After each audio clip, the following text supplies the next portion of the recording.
Et nous sommes live. Bonjour à tous les inscrits. Vous êtes déjà un petit nombre à vous être connectés. J'espère que vous nous entendez correctement et que vous nous voyez, que vous voyez la présentation en ligne. Alors, je précise pour ceux qui ne sont pas familiers de la plateforme Webikeo que sur la droite de votre écran, vous avez un live chat qui vous permet de communiquer. Allez. Et je reviendrai dessus parce que c'est par ce biais et ce moyen que vous pouvez me poser des questions. Est-ce que le public entend?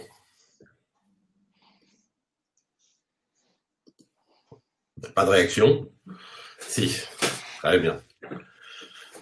Bonjour, donc nous allons attendre une petite minute et puis nous commençons dans une minute. Vous êtes déjà un peu plus d'une cinquantaine, près de 60 inscrits.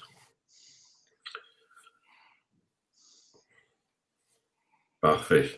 N'hésitez pas non plus à utiliser ce chat si vous rencontrez des difficultés techniques de connexion.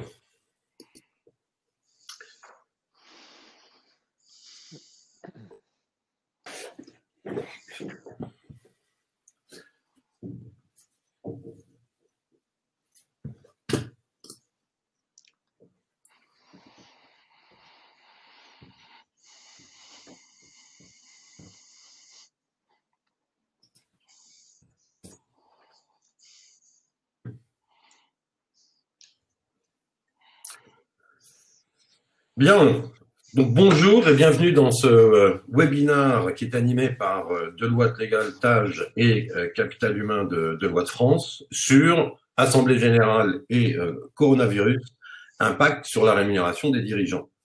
Alors, je m'appelle Arnaud Renoir, je suis professeur à l'Université Paris-Dauphine et je dirige le comité scientifique du cabinet Deloitte Legal Tage. Et à mes côtés, nous avons donc Franck Chéron qui est associé Human Capital Deloitte France, donc en charge des activités workplace et champion d'échelle, et Nicolas Meurant qui s'occupe de Global Rewards du cabinet Deloitte Legal Tage. Bonjour à tous. Bonjour. Petit mode d'emploi sur l'utilisation du chat. Donc, nous allons faire un certain nombre d'exposés, de tenir un certain nombre de propos auxquels vous pouvez réagir au fil de l'eau, poser des questions en utilisant donc le live chat, comme je disais tout à l'heure, qui est à votre droite de l'écran pour interagir avec les intervenants. Alors, pour parler de la rémunération des dirigeants et plus particulièrement des impacts de la crise sanitaire, du nouveau coronavirus, sur la rémunération, je propose juste de faire prendre un pas de recul et déjà se poser la question pourquoi est-ce que le sujet est important. On a vu dans la presse les tensions sur la question des dividendes, la question sur maintenant la rémunération des dirigeants. Alors c'est un sujet qui est remis sur le devant de la scène en raison de la crise sanitaire, mais il faut bien se rappeler que c'est un sujet qui est important, qui est très politique et qui a toujours suscité de l'intérêt. Et la crise sanitaire va l'impacter. Alors, traditionnellement en France, on sait que la rémunération des dirigeants est un sujet sensible qui passe du cercle des experts au grand public, et que ce sont souvent des affaires ou des scandales qui ont alimenté la réflexion sur le gouvernement d'entreprise, et puis l'adoption d'un régime juridique relativement strict, même si tous les systèmes ont un régime juridique en matière de rémunération des dirigeants, le fameux say on pay. Or, on sait aussi que ce régime venait d'être réformé et que la première application du nouveau régime, c'est maintenant. C'est maintenant qu'on l'applique. Donc, régime qui a été étendu, je ne vais pas revenir sur les détails techniques, mais je pense que les intervenants pourront faire un certain nombre de points de précision. Mais on sait que le régime vise à encadrer la rémunération des dirigeants par un vote ex ante et ex post, et qui distingue les parts fixes, parts variables, etc. Or, le jeu normal des institutions, des organisations privées et publiques, et toute l'application du droit est perturbée depuis l'adoption de l'état d'urgence sanitaire le 24 mars dernier, et la mise en place, évidemment, d'une période d'exception avec des mesures qui perturbent très frontalement l'économie et l'activité, et donc la réunion notamment des assemblées et des conseils d'administration. Et il y a tout un droit spécial qui se met en place au travers d'ordonnances, adaptation qui vise, et je pense qu'il faut insister sur ce point-là, qui vise à empêcher le blocage complet de l'activité. L'idée et l'objectif poursuivi par le gouvernement, c'est d'adapter les normes, non pas d'écarter le droit qui continue à s'appliquer, mais d'adapter les normes, d'adapter le droit de manière à ce que l'on puisse continuer à fonctionner. D'où notamment une ordonnance du 25 mars dernier concernant justement les assemblées et les réunions des organes de direction des sociétés. Et donc je me tourne vers Nicolas avec une première question, c'est que change justement l'adoption de cette ordonnance du 25 mars? Merci Arnaud pour ce rappel et cette question. L'épidémie est un disrupteur et en l'état actuel de la situation, les ordonnances, compte tenu de la période de confinement, visent à introduire dans le droit positif une possibilité de réaliser les assemblées générales et donc de permettre aux actionnaires d'utiliser les droits renforcés qui ont été prévus par l'ordonnance de novembre 2019. Alors, l'ordonnance du 25 mars, c'est finalement la révolte du droit des sociétés pour permettre aux actionnaires de voter sans être là et avec des modalités atypiques. De voter quoi? Eh bien, de voter les politiques de rémunération. Et donc, Arnaud l'a bien rappelé, revenons-y un instant. Pour la première fois, on a le renforcement du pouvoir des actionnaires avec un vote, un double vote, un vote ex ante qui vise l'ensemble de la politique de rémunération, et on va y revenir ce matin, et un vote ex post qui vise à valider les montants attribués ou payés aux mandataires sociaux au cours de l'année écoulée. Alors, confinement, interdiction de sortir de chez soi, eh bien, ça veut dire que se rendre à une assemblée générale, ce n'est pas une cause légitime pour rompre le confinement et exercer son droit d'actionnaire. Alors, que fait l'ordonnance du 25 mars? Eh bien, elle prévoit de manière rétroactive, on va y revenir, des mesures d'assouplissement liées à la convocation et à l'information des actionnaires. On peut donc, même si on n'a pas reçu un courrier pour le faire, parce qu'on sait que la Poste a maintenant des difficultés de fonctionnement, et on a étendu un droit de communication dématérialisée. On va même, et en d'autres temps, ça aurait pu donner lieu à de vives controverses juridiques, on va même se retrouver dans des assemblées où les actionnaires pourront ne pas être présents, pourront ne pas participer physiquement à la délibération. On peut avoir une délibération écrite. Alors, il y a un garde-fou, c'est que les actionnaires doivent évidemment être informés et pour ce faire, au moins 3 jours seulement, avant la tenue des assemblées. Autrement dit, on peut le dire comme ça, face à la disruption de cette épidémie, y compris dans le fonctionnement de la gouvernance d'entreprises et aux particuliers des rémunérations, on s'efforce de faire business as usual. Alors, de manière rétroactive, puisque ce texte s'applique aux assemblées générales qui ont pu être convoquées et qui auraient pu se tenir depuis le 12 mars. Et donc, on voit aussi bien une position optimiste. Il dure normalement jusqu'au 31 juillet, avec possibilité de prendre d'autres textes de prorogation pour permettre ce régime d'exception, pour étendre ce régime d'exception jusqu'au 30 novembre. Voilà. Autrement dit, on a une puissance publique qui, en s'en remettant au pouvoir contraignant de la loi, à la hard law, fait en sorte d'assurer la continuité des décisions. Et c'est évidemment le premier pas. Alors, le premier pas, c'est que la gouvernance en matière de rémunération va continuer. Pour autant, on va voir maintenant que l'épidémie, elle impacte et les politiques de rémunération et le package des rémunérations qui est en train d'être proposé aux actionnaires. Alors, Arnaud a très bien rappelé le caractère sensible de la question. On pourrait consacrer un webinaire entier à l'historique des affaires et pourquoi on a tel ou tel dispositif en matière de rémunération différée, d'actions gratuites, de stock option dans le code de commerce, dans le code général des impôts. Et en réalité, la réponse est simple. Jusqu'à présent, la loi, elle réagit. Et c'est bien pour cela que depuis quelques années, on a autre chose que la loi qui vient contraindre. Et donc aujourd'hui, qu'est-ce qu'on a ? Eh bien, l'opinion publique, elle est évidemment encore plus exigeante que d'habitude avec les dirigeants d'entreprise, avec les grands actionnaires, avec tout ce qui est parfois qualifié négativement de big business. Et donc, on a, comme en 2008 avec le G20 en matière de rémunération des traders, eh bien, un certain nombre de précisions qui sont apportées par des autorités gouvernementales, même si ces précisions ne reflètent finalement qu'un pouvoir d'incitation, hein, un soft power. Alors, deux sujets simples.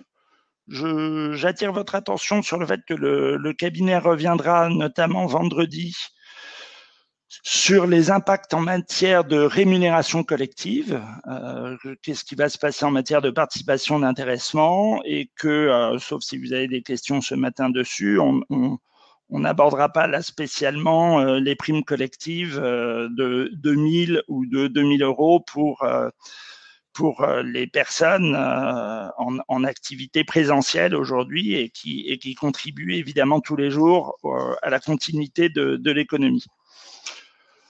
Donc, injonction première du gouvernement. Le gouvernement se soucie assez classiquement des dividendes, assez classiquement, parce que dès 2008, on a vu fleurir ce genre d'injonction.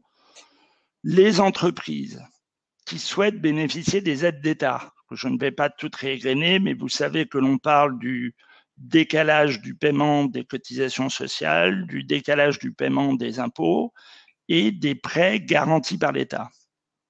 Eh bien, ces entreprises qui recourent aux aides de l'État sont invitées à ne pas verser de dividendes. Et puis alors, comme toujours, en matière d'injonction non prévue par un texte, il y a eu un certain nombre de précisions, d'hésitations autour du chômage partiel et du versement des dividendes. On pourra y revenir si vous avez des questions. L'idée, c'est toujours la même. Lorsque l'autorité publique sauve une personne de droit privé, elle entend que ses actionnaires et ses dirigeants fassent preuve de motivation.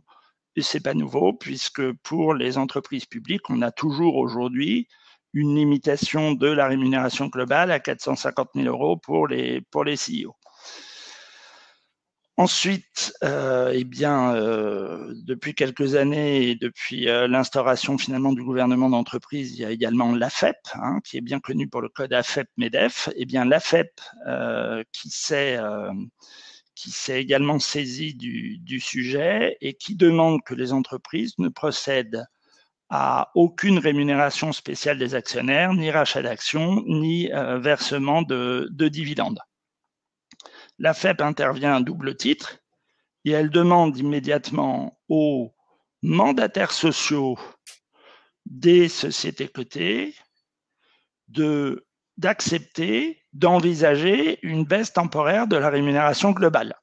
Alors ce matin, on ne va pas revenir sur les différentes composantes de la rémunération globale, mais c'est là évidemment où on va se permettre de bien attirer votre attention sur le fait que s'il est facile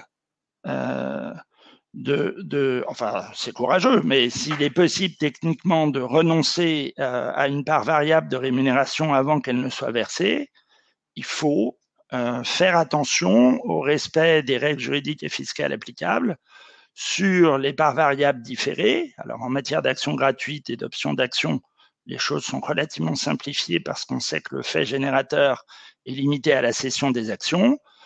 sur les plans de variables pluriannuels, il faut faire un petit peu plus attention puisqu'on sait qu'on peut parfois avoir des décalages de faits générateurs entre l'assujettissement à charge sociale et le paiement de l'impôt.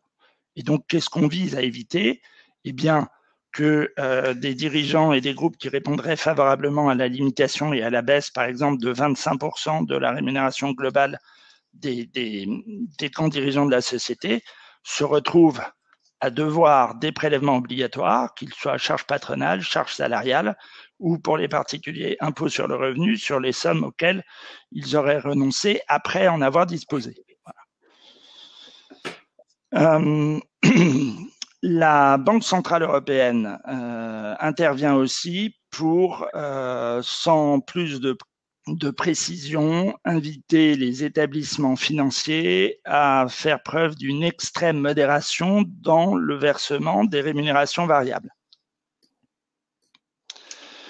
Alors, quand on s'intéresse, comme toujours, à ce soft power, il faut bien avoir en tête que le soft power, certes, c'est de se poser la question de la renonciation individuelle ou pour les top 10 ou pour les top 200 d'une entreprise donnée à tout système des rémunérations variables ou différées, mais plus généralement, c'est tenir compte de la réalité. Et là, on a le deuxième impact très fort du Covid. On a évidemment eh bien la tourmente financière et boursière. Et donc, on va voir maintenant ensemble un certain nombre d'alternatives. On va parler pratique et on parlera aussi droit et fiscalité. Le second élément d'appréciation que je voulais partager avec vous, c'est qu'il va falloir faire extrêmement attention à la cohérence des alternatives décidées. Les packages actuels vont baisser pour un certain nombre de raisons et Franck reviendra sur les différentes conditions. Les packages actuels vont baisser. Il faudra, dans la durée, il faudra se poser la question de compléments et d'ajustements pour que les rémunérations dans les années qui viennent, pas dans les mois qui viennent, mais dans les années qui viennent restent compétitives. C'est évidemment un élément important de la compétitivité des entreprises. Mais il va surtout falloir faire attention à ce qui a été approuvé en vote ex-ante dans les politiques générales de rémunération d'une part, et ce qui sera soumis au vote, pas forcément la même année, mais dans les années futures suivant, pour procéder au versement dirigeant par dirigeant et mandataire social par mandataire social, soit cohérent entre elles. Donc là, j'attire votre attention très clairement sur le chapitre circonstances exceptionnelles et modifications ad hoc des politiques de rémunération qui devaient être approuvées pour la première fois cette année. C'est évidemment un chapitre qui est très important à regarder. Et deuxième point, eh ben, il faut se souvenir aussi que ces dirigeants, quand ils ne sont pas mandataires sociaux, mais qui sont top dirigeants, ont également des contrats de travail et donc il faut regarder les obligations contractuelles et les propositions contractuelles qui ont été faites de manière à assurer la cohérence entre les alternatives qui vont être proposées. Nicolas, pour ce premier tableau qui montre la profondeur quand même des questions et puis qui soulève aussi, je pense, un point très important temporel, c'est-à-dire qu'on répond aujourd'hui à une situation exceptionnelle, mais il ne s'agit pas que de régler l'instant, il faut aussi intégrer une vision de plus long terme. Donc ça, c'est un point important. Il y a une question qui est arrivée et peut-être que on peut déjà y répondre, c'est tout ce qui a été mentionné là, est-ce que ça concerne tous les dirigeants ou est-ce que ça ne concerne que certains? Et je pense que c'est justement l'impact de la réforme. Juste en un mot, avant de voir quels sont d'un point de vue opérationnel, les approches qu'il faut avoir. Alors, en hard legislation, en texte contraignant, on parle là bien des mandataires sociaux des sociétés cotées. Donc, le président du conseil d'administration, le président directeur général, le directeur général délégué. Bon.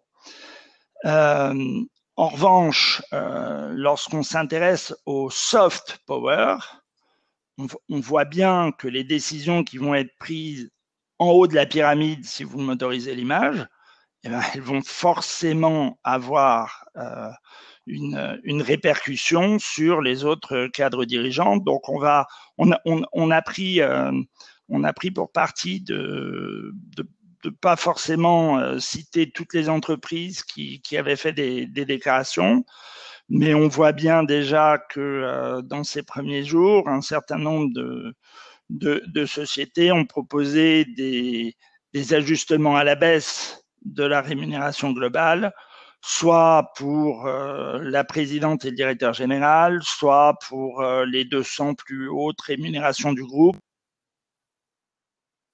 On voit bien que, comme toujours, les entreprises sont agiles, adaptables et relèvent le défi d'exemplarité en allant un peu plus loin que la loi.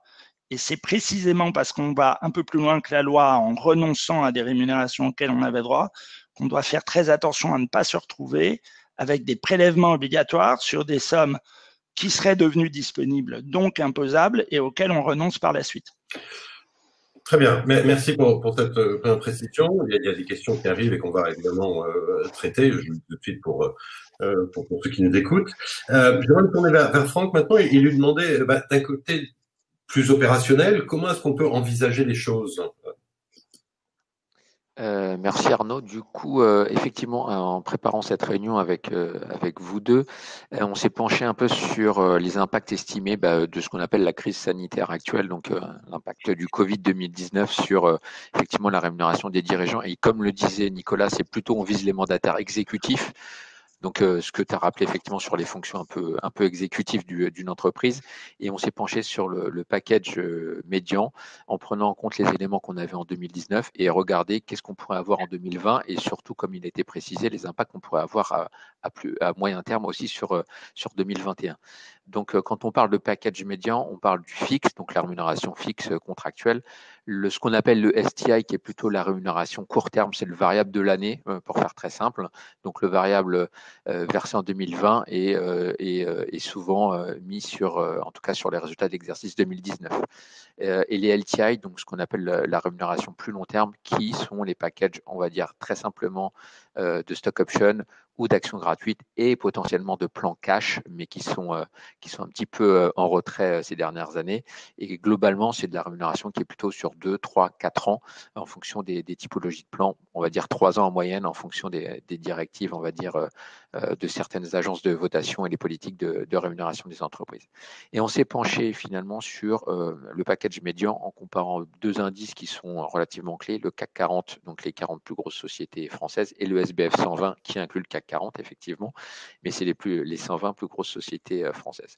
Et il y a deux composantes à avoir en tête, et ça a été un petit peu rappelé auparavant, il y a deux composantes principales à avoir en tête pour estimer ces impacts à court et moyen terme. Il y a effectivement la baisse du cours de bourse qui influe directement potentiellement sur les instruments financiers. Donc ça, c'est totalement clair.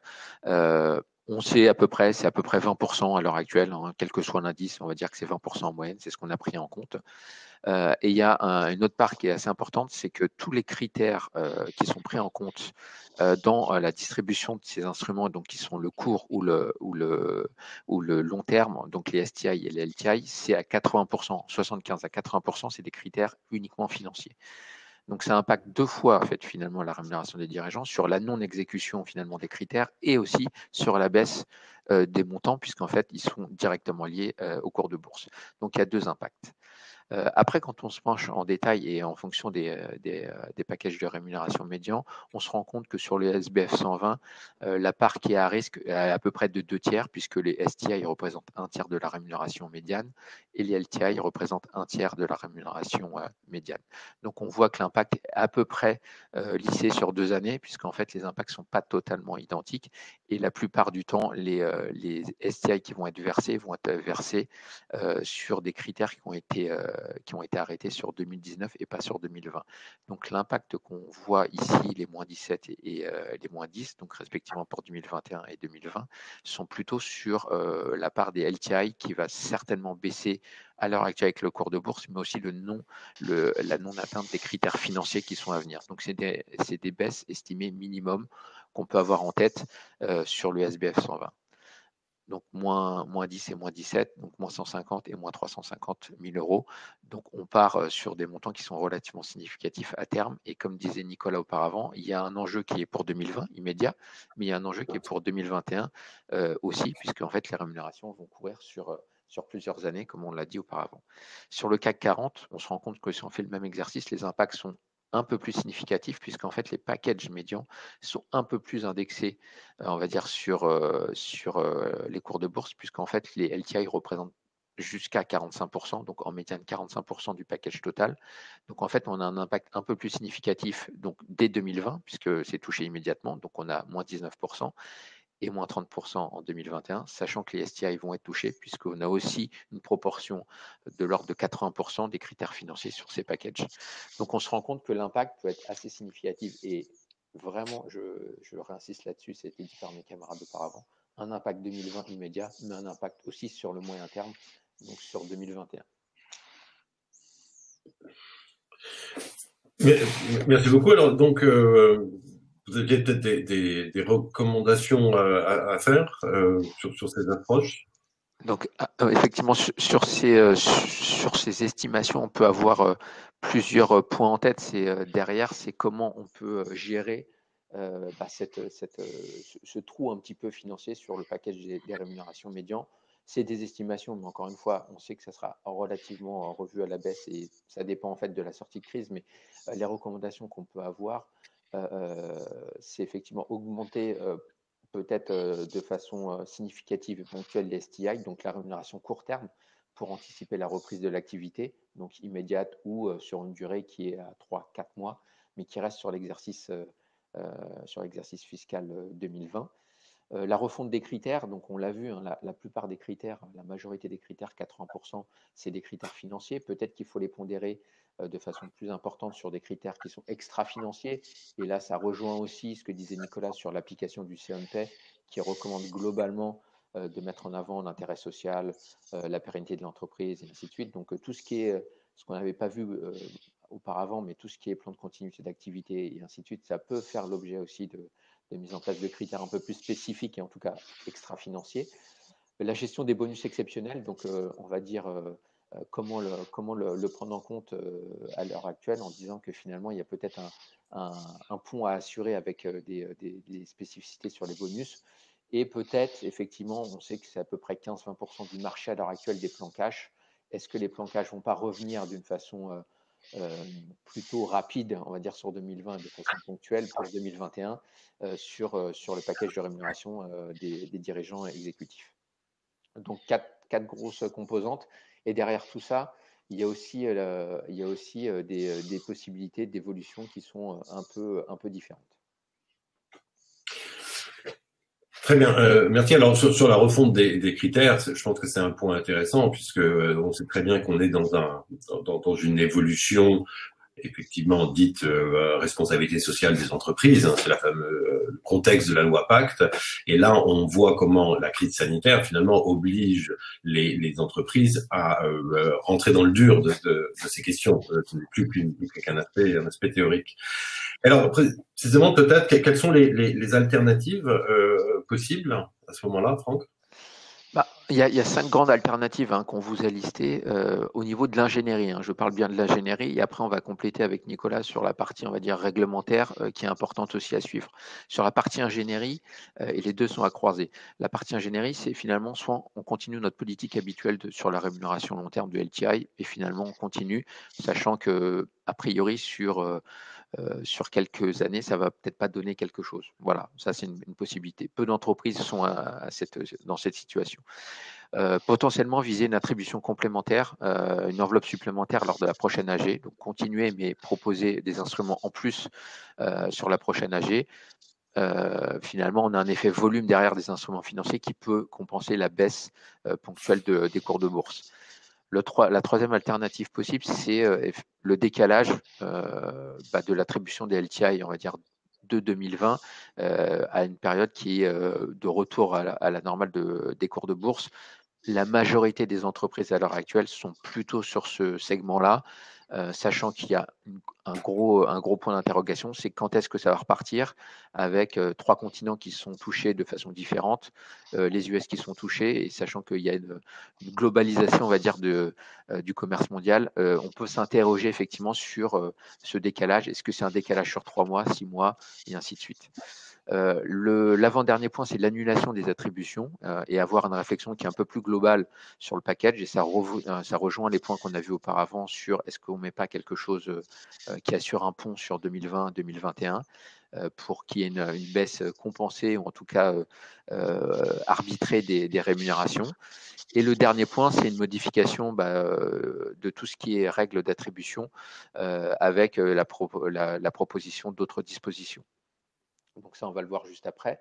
Et derrière tout ça, et point extrêmement important, à droite de l'écran, il faut suivre la réglementation avec des impacts qui sont forcément importants sur l'application du premier CNPay qu'on connaît et issu des décrets et des ordonnances de fin novembre 2019, avec un vote ex-ante qui est globalement l'affichage d'une politique de rémunération sur le plus long terme en disant je me borne à fixer des caps, donc ça c'est 2020, et une situation qui est sur la réalisation de ces conditions et la validation des packages sur 2021. Donc il y a une double dimension, il y a l'ingénierie d'un côté qui est à prendre en compte, et effectivement la réglementation qui est à considérer, puisqu'en fait ça a des impacts sur 2020, mais sur 2021 et potentiellement sur plus tard. Merci, effectivement. Alors, je rebondis juste sur le segment du retour à la normale de la bourse. C'est vrai que autant il y a encore une semaine ou deux, et quand les choses vont très très vite, quand on lit ce qui était écrit, ne serait-ce qu'à une semaine, on voit. Il est vrai que l'extension de la crise, la profondeur, son impact sur non pas la globalisation, puisque a priori elle n'est pas impactée, mais sur le commerce en revanche international, et donc sur la reprise et sur les flux, sur les volumes, fait que ce positionnement est compliqué quand même pour les entreprises, parce que on n'est probablement pas à un impact uniquement à 2 mois. Désormais, on est quelque chose de plus long, et là on rentre sur une zone d'incertitude, indiscutablement. On va peut-être commencer à répondre à un certain nombre de questions, à moins que déjà, Nicolas, tu voulais peut-être réagir sur les questions de vote et de réglementation. Oui, merci, et un peu plus largement pour bien insister pour notre auditoire sur le fait que les idées qui sont partagées là et l'ingénierie, elles supposent d'abord un constat lucide sur l'état de vos plans. Et donc, il faut bien vérifier l'état des attributions, si j'ai envie de dire comme ça, des attributions pré-Covid.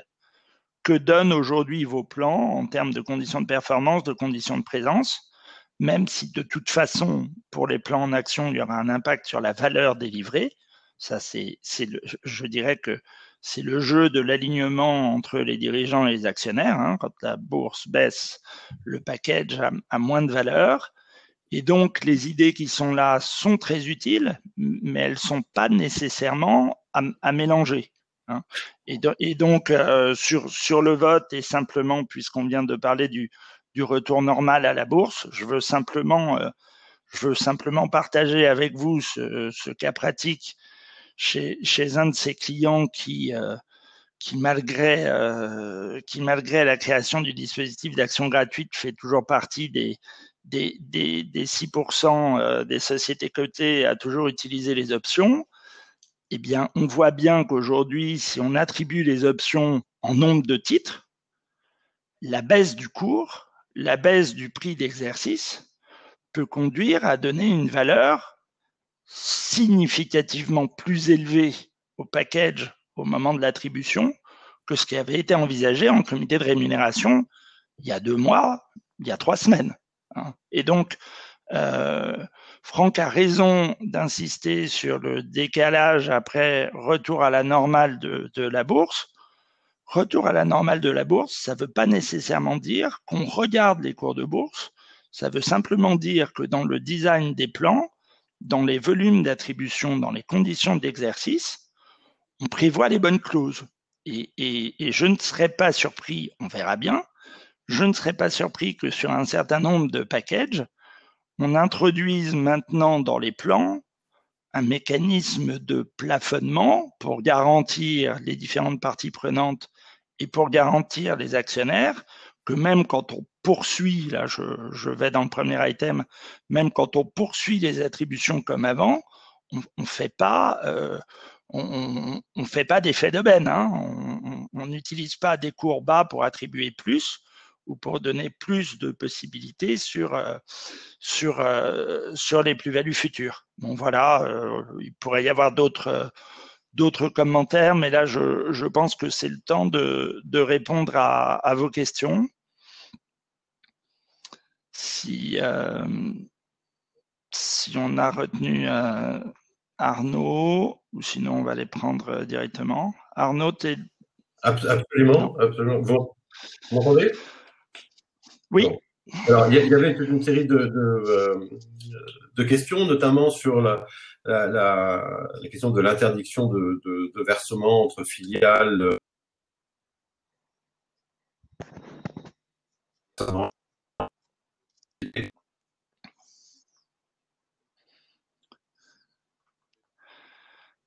Oui. Alors, la question, effectivement, sont les versements de dividendes intragroupe, hein. Alors, c'est très, c'est très délicat de répondre généralement parce que la situation est évidemment un peu différente. Lorsqu'on est probablement entre filiales industrielles et que la structure et l'organisation du groupe a justifié un financement de la filiale par la maison mère et un retour sur ce financement par dividende. Ça, on comprend bien qu'économiquement, c'est quelque chose qui n'est pas répréhensible. En revanche, ce qu'on est bien en train de dire, c'est que cette interdiction, cette injonction à ne pas verser de dividendes ou à réduire le montant des dividendes, c'est une injonction, je dirais, d'opinion publique. Et donc, il ne s'agit pas, parce qu'il faudrait rembourser des avances en compte courant, rembourser des prêts d'actionnaires, il ne s'agit pas de se retrouver dans des situations où la réalité mécanique du financement du capital social viendrait à mettre en porte-à-faux des équipes dirigeantes qui, par ailleurs, ont renoncé à 25 ou 50% de leur rémunération. Donc, j'ai envie de vous dire que en tant qu'avocat, à partir du moment où il y a un résultat distribuable, à partir du moment où les actionnaires seraient en mesure de voter une distribution de dividendes, je ne vois pas quelque chose de négatif dans la distribution de dividendes. Maintenant, dans le contexte économique qui est celui-là, on peut effectivement se demander si c'est la bonne année en fonction des prêts bonifiés quand on est allé rechercher, du financement quand on est allé rechercher auprès des pouvoirs publics. Et je vais être peut-être un peu plus direct dans la fin de la réponse pour dire que à n'en pas douter, dans les groupes où l'autorité publique se pose la question d'une nationalisation temporaire, ce serait probablement cette distribution de dividendes, y compris entre les structures du groupe, une provocation qui n'est pas forcément souhaitable.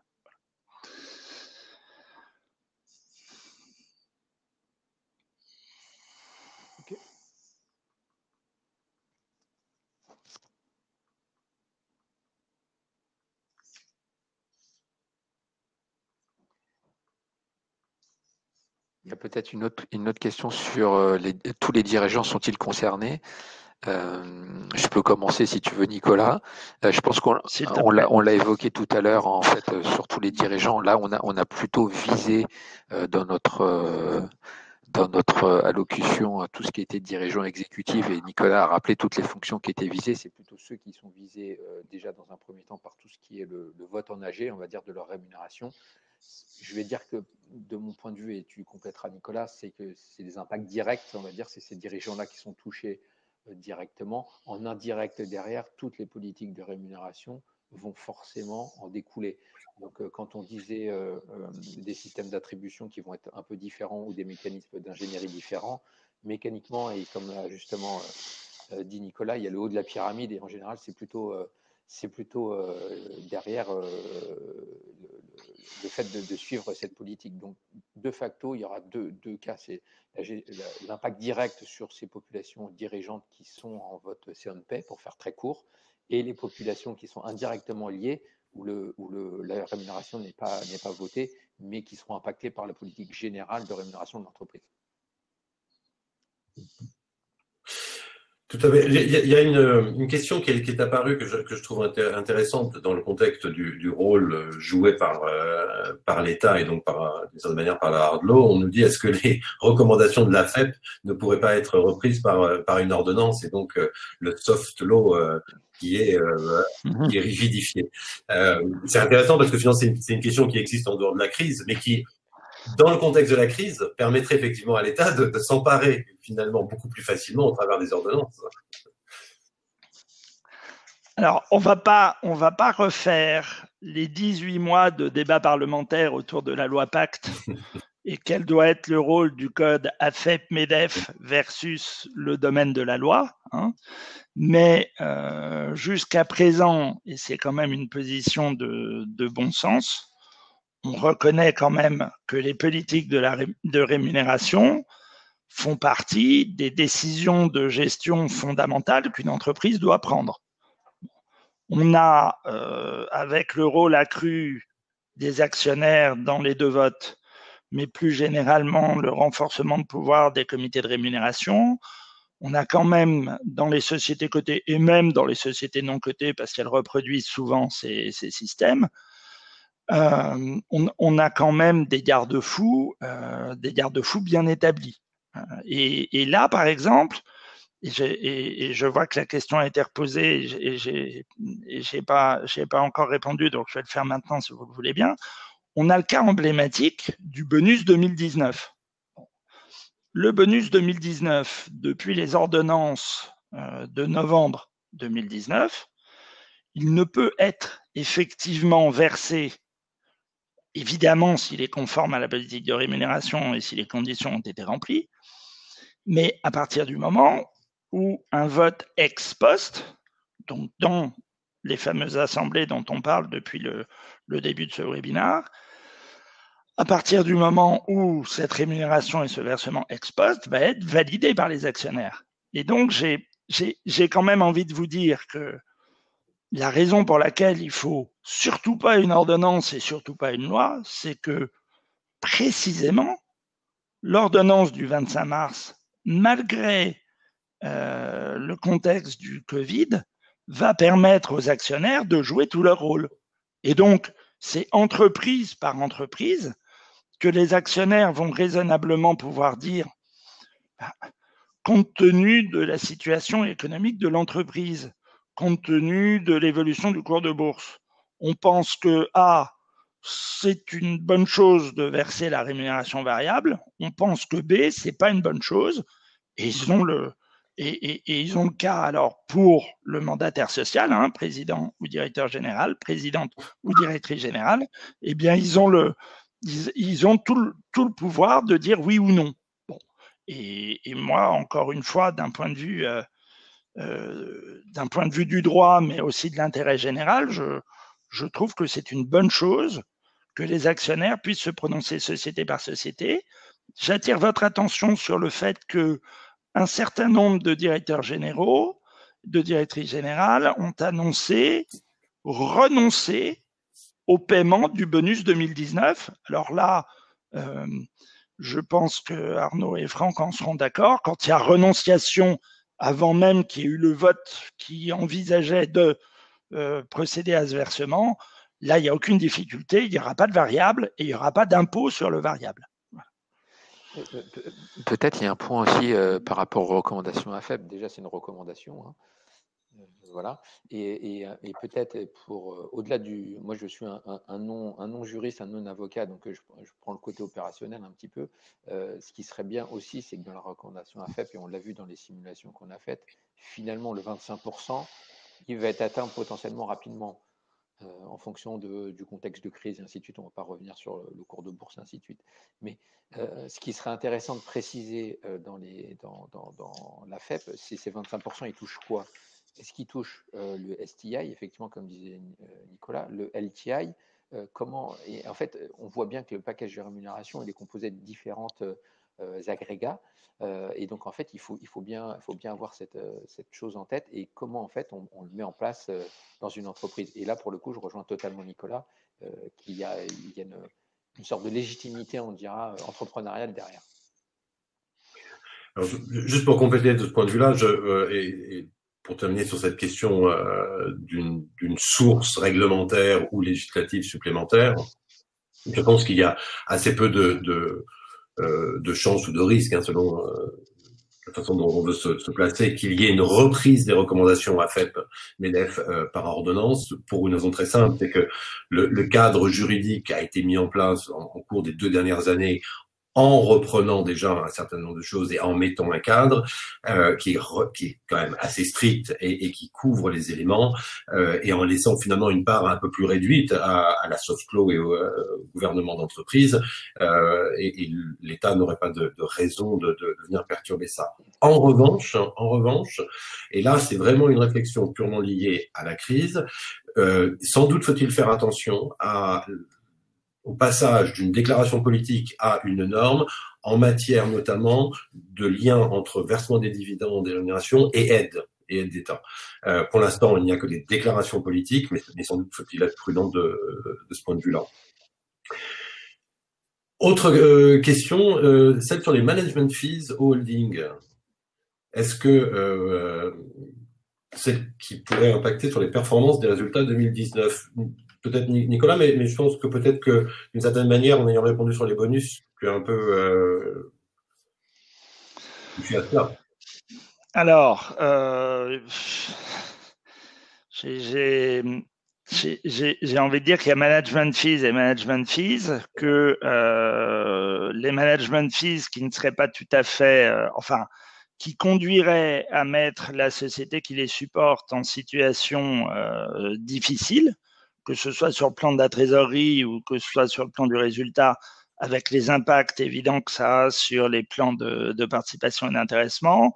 C'est peut-être le bon moment de se poser la question d'un différé du versement de ces management fees.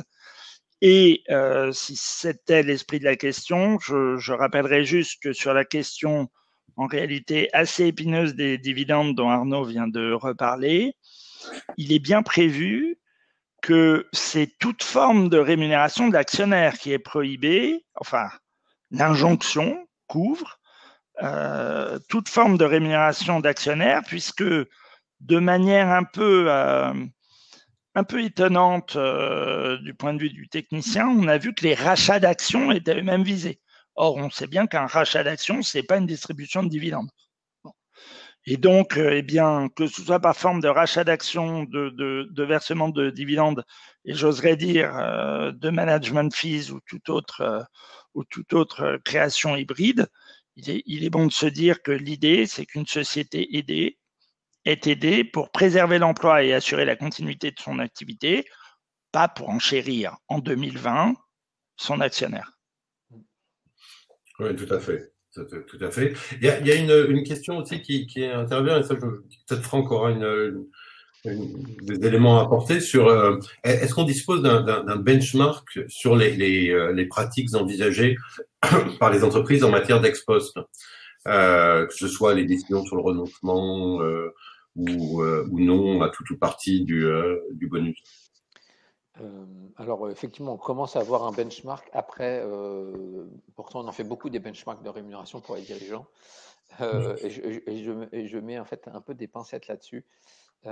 Puisqu'en fait, il y a des contextes, je vais dire, politico-économico derrière, et actionnarial derrière, qui sont qui sont en cours. Donc, sans citer des noms d'entreprises, les sociétés qui renoncent parfois à certaines choses, c'est pour peut-être mettre en place d'autres choses ou toujours avoir en main certaines choses. Donc, je vais faire une réponse un peu à la normande, et je suis normand, de dire qu'en fait, ça dépend du contexte de l'entreprise et de la situation de chaque entreprise. Et je pense que chaque secteur d'activité n'est pas touché de la même façon par la crise. Et quand on est dans un groupe qui est familial ou pseudo-familial, ce n'est pas les mêmes impacts qu'un groupe coté à 100%. Voilà ma réponse que je peux faire en l'état actuel des choses. Et oui, il y a des benchmarks qui commencent à sortir, on en a. Je dis juste attention à prendre avec modération, voilà, comme l'alcool, quoi. Surtout par ces temps de confinement. Peut-être en même temps aussi pour encore une ou deux questions. Je pense à celle qui vient de poser sur les entreprises internationales. On sait que évidemment des entreprises internationales sont actives en France, elles ont leur filiale en France et elles vont bénéficier de mesures d'aide, ou tout simplement de dispositifs exceptionnels. On a beaucoup discuté sur l'éligibilité.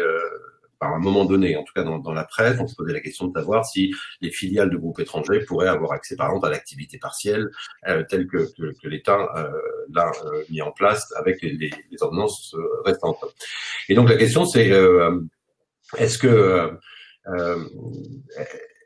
la recommandation de la Fed doit s'entendre au sens de l'intérêt général, indépendamment de la situation de l'entreprise, et quelle serait la situation particulière de ces sociétés qui sont des filiales de groupes étrangers? Alors ça, c'est une excellente question, puisque on a parlé rapidement du gouvernement de l'entreprise et des règles de gouvernance sur la rémunération. En réalité, il n'y a pas un code, il y a beaucoup de codes. Et il y a la façon dont, alors, si la maison mère était américaine, il y a la façon dont le droit américain va traiter la question. Il y a la façon dont les droits non européens peuvent parfois même ignorer la question. Et donc, j'ai envie de dire que il y a des réponses très précises à faire, mais que ces réponses très précises, alors c'est pas qu'elles se font au cas par cas et entreprise par entreprise, mais c'est ce qu'on connaît très bien dans le secteur financier, avec ceux de nos clients qui ne sont pas soumis en droit, enfin en droit d'origine, à la limitation des bonus des traders parce qu'ils ne sont pas dans des banques européennes. Et donc, il y a toujours lorsqu'on met ce mécano en place, il y a quand même toujours le souci de pouvoir avoir une communication cohérente et non les sociétés étrangères, enfin non les filiales étrangères n'ont pas vocation au départ à être assujetties au code AFEP-MEDEF. Pour autant, l'injonction gouvernementale de restriction des dividendes, on voit bien ce qu'elle veut dire. Le gouvernement a fait un choix fort, notamment avec le dispositif de chômage partiel, qui est véritablement le dispositif le mieux indemnisé des pays comparables. Si les autorités de l'État considèrent que tel ou tel groupe a exagéré. On a perdu Nicolas. Oui.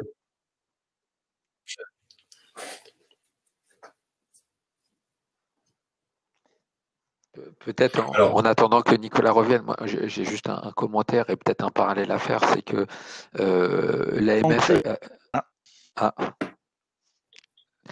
l'AMF avait émis un commentaire, je crois que c'est dans son rapport du 3 décembre dernier, sur des cas assez connus, sur la non-application de certains critères, ou en tout cas recommandations de la FATMEDEF pour des sociétés qui sont listées à Paris, mais pas forcément totalement cotées uniquement à Paris. Et ça rejoint un peu ces points-là. Après, le point légal, je laisserai Nicolas compléter quand il revient, mais c'était de dire en fait, elles sont entre guillemets libres de l'application ou pas. Voilà, moi je dis juste la vision opérationnelle des choses et non juridique. Et Nicolas, s'il peut compléter, ou Arnaud. M'entendez-vous ? Oui. Oui, Nicolas, on t'entend de nouveau. Très bien. Donc simplement, quand on va apporter des réponses, et je faisais le parallèle avec les bonus de traders de banques non européennes, il faut quand même être conscient qu'il y a une gouvernance mondiale qui a une injonction étatique, et que si on se met en porte-à-faux avec des injonctions d'autorité gouvernementale, on peut s'attendre à entrer dans une phase de contrôle administratif multiples et variés. Et donc, il faut être prudent là-dessus et il ne faut pas trop... Et la réponse qui est de dire on est filiale de groupes étrangers, donc ça ne s'applique pas à nous, serait un peu trop courte. Et on vous invite à bien regarder avant de fixer votre politique. Et donc, et ça, on le connaît pour toute filiale étrangère qui est passée par l'impératif d'adapter son plan d'actionnariat non français, il faut discuter de manière technique avec la maison mère. Parce qu'évidemment, ce n'est pas la filiale qui a envie de verser des dividendes, c'est la maison mère qui veut l'imposer. Et donc, il faut avoir cette discussion un peu musclée au sein des groupes. Et effectivement, et pour répondre d'un point de vue purement technique juridique, ce que viennent de dire Franck et Nicolas est très important. C'est-à-dire qu'il faut faire attention parce que c'est une question d'image et même de relations qu'on peut avoir la société avec le territoire. Maintenant, ce qui est clair, c'est que d'un point de vue juridique, les déclarations ou même les prises de position, y compris réglementaires, que pourrait avoir l'État français, ne pourraient pas s'appliquer effectivement à des politiques décidées par des maisons mères à l'étranger. Mais elles s'appliqueraient en revanche pleinement aux filiales françaises. Donc on ne pourrait pas jouer, on peut pas simplement jouer de cette limitation en droit, je pense. Et peut-être pour compléter, c'est un peu on va dire que c'est du leadership un peu résilient, c'est de dire derrière qu'est-ce qu'on est prêt, on va dire de façon sociétale en fait à appliquer pour qu'en fait on réponde à une crise qui est sans précédent. Et alors c'est une très bonne réflexion, Franck, parce que ça permet de rebondir et de terminer sur une dernière question concernant des entreprises qui seraient assez peu impactées par la crise sanitaire et par la Covid-19 et qui, n'étant peu impactées, ne bénéficieraient pas d'aide spécifique. Quelle pourrait être la recommandation des dirigeants, enfin sur la rémunération des dirigeants, et avec cette question, je trouve très intéressante, qui est est-ce que les recommandations de la FED doivent s'entendre au sens de l'intérêt général, indépendamment de la situation de l'entreprise. Et là, je pense qu'il y a une double réponse qui peut se faire, une sur le terrain très très opérationnel, et puis une autre sur le terrain un peu plus juridique du périmètre de la notion d'intérêt général dans le code de la FED. Peut-être d'un point de vue opérationnel, Franck, déjà. C'est un peu ce que je disais auparavant. Je pense qu'effectivement, je veux dire, de plein droit, les sociétés qu'on vise ne seraient pas obligées de le faire. Voilà, concrètement, pour répondre. Après, on l'a vu récemment, il y a quand même une notion, je le redis, on a appelé leadership résilient. Je pense qu'on est passé à un leadership résilient collectif. J'ai appelé ça comme ça l'autre fois à une autre conférence. C'est qu'en fait, on voit bien que des groupes qui ne travaillent pas ensemble se mettent ensemble pour travailler et ainsi de suite pour répondre à la crise sanitaire. Et donc, en fait, le fait de ne pas l'appliquer d'une façon un peu globale, ça me paraît compliqué d'un point de vue, je veux dire, sociétal et image de marque. Voilà. Après, encore une fois, il y a la notion juridique qui vient derrière et Nicolas peut me compléter. Non, mais là, j'ai envie de compléter en disant que ce leadership, s'il ne se fait pas au niveau de la société, il peut très bien se faire de manière inclusive au niveau des managers. Et on peut très bien imaginer que dans des sociétés qui verseraient leur rémunération comme d'habitude, parce qu'elles n'ont pas recours à l'aide et parce que leur business model est peut-être moins impacté que les autres, les dirigeants, les actionnaires spontanément recours à des systèmes comme on l'a vu avec l'incendie de Notre-Dame. Il y a des gens qui spontanément sont allés donner des sommes importantes. Par le passé, on a vu souvent des des dons, y compris d'actions gratuites à des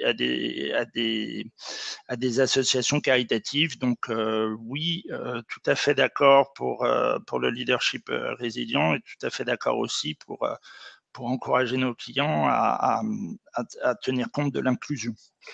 Très bien. Sur ces mots, je pense que nous sommes arrivés au terme, et pour respecter l'horaire. Donc, nous vous remercions beaucoup de nous avoir suivis.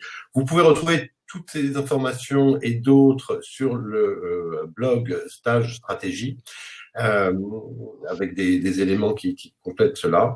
Et je remercie donc nos deux intervenants, donc Franck Chéron de Human Cap Deloitte et Nicolas Meurant du Deloitte Légal Tage, pour l'intervention, et nous vous souhaitons une très bonne journée de travail, télétravail, confiné ou pas. Merci beaucoup pour votre écoute.